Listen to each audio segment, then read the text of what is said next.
اللہ کے سوا کسی اور کی اطاعت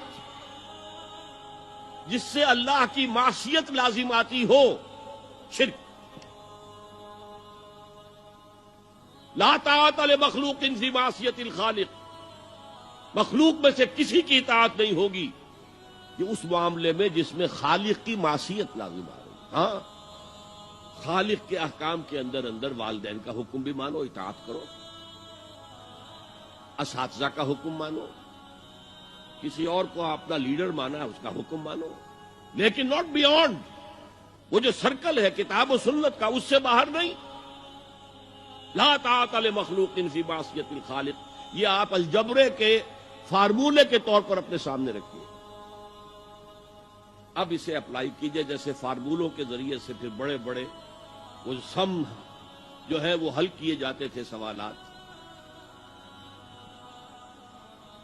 صبح کا وقت ہے، آنکھ بھی کھلی ہے، کوئی اذان کی آواز بھی کان میں آئی ہے، آپ کا نفس کہتا ہے ابھی سو جی۔ آپ نے اپنی چادر یا کمبل کو درست کیا اور کروٹ لی اور سو گئے۔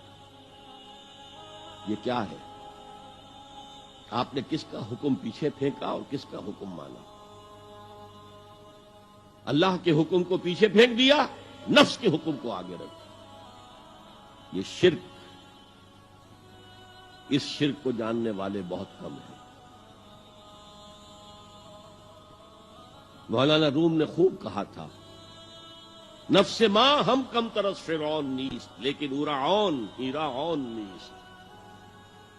میرا نفس بھی فرعون سے کم نہیں ہے۔ فرعون نے کہا تھا نا الیس لی ملک مصر وہذہ الانہار تجری من تحتی، کیا اس ملک مصر کی حکومت میری نہیں ہے؟ اور سارا جو یہ آب پاشی کا نظام ہے، انہار کا نظام ہے، وہ میرے کنٹرول میں نہیں ہے؟ جس کا چاہوں موگا کھلا رکھوں، جس کا چاہوں بند کر دوں۔ یہ تھا خدائی کا دعویٰ، انا ربکم الاعلی۔ تو مولانا روم کہتے ہیں میرا نفس بھی اس سے کمتر نہیں ہے۔ وہ کہتا یہ جسم میرا ہے، اس پر میرا حکم چلے گا، میں نہیں جانتا کون اللہ کون رسول، کیا حرام کیا حلال۔ تو فرعون سے کم تو نہیں ہے میرا نفس، لیکن اورعون، اس کی بہت مدد تھی، فوج تھی، لاؤ لشکر تھا، تو اس نے زبان سے بھی کہہ دیا کھل کر انا ربکم الاعلی۔ میں مسکین ہوں، غریب ہوں، میرے پاس کوئی طاقت نہیں ہے، میں زبان سے تو کچھ نہیں کہہ سکتا، اندر سے میرا نفس یہی کہتا۔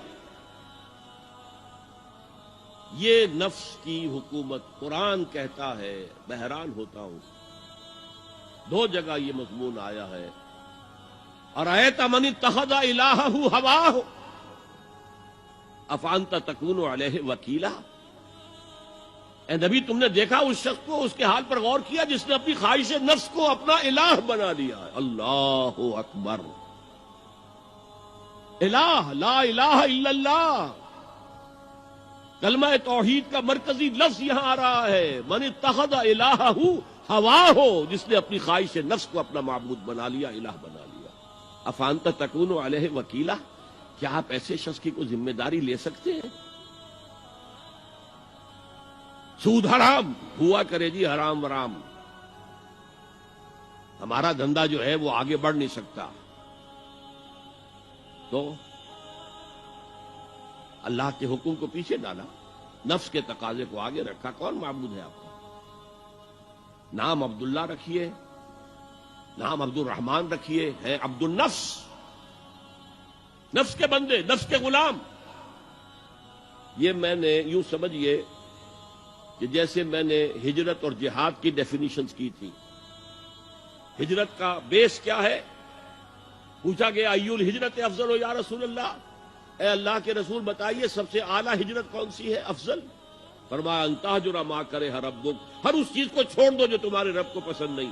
آج رات ہی سے آپ ہجرت شروع کر سکتے ہیں۔ جائزہ لیجئے کیا کیا چیزیں میری زندگی میں خلاف شریعت ہے، جو اللہ کو ناپسند ہے، فیصلہ کیجئے کہ آج کے بعد نہیں ہوگی، ہجرت شروع ہو گئی، افضل الہجرہ، سب سے افضل ہجرت شروع ہو گئی۔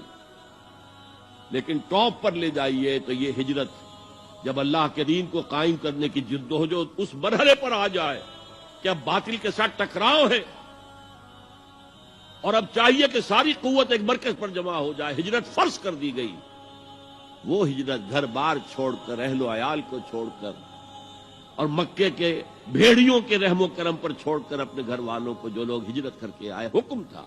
ہجرت مدینہ فرض تھی، ہجرت حبشہ فرض نہیں تھی، صرف اجازت تھی کہ جن سے سختیاں نہیں جھیلی جا رہی مزید وہ چلے جائیں۔ تو ہجرت کا یہ ابتدائی نقطہ، انتہا یہ جہاد، المجاہد من جاہد نفسہ، جہاد تو یہاں سے شروع ہو گیا، اپنے نفس کے خلاف جہاد کرنا۔ صبح نفس نے کہا ابھی سو جاؤ، آپ نے نفس کی بات کو رد کیا، اپنا کمبل اٹھا کے پھینکا، اٹھے، وضو کیا، نماز کے لیے آپ مسجد چل دیے، آپ نے جہاد کیا نفس کے خلاف۔ یہ افضل الجہاد ہے، اور سب سے چوٹی اوپر یہ ہے کہ جب وہ حق و باطل کی جنگ ہو تو جان ہتھیلی پر رکھ کر میدان میں حاضر ہو جاؤ۔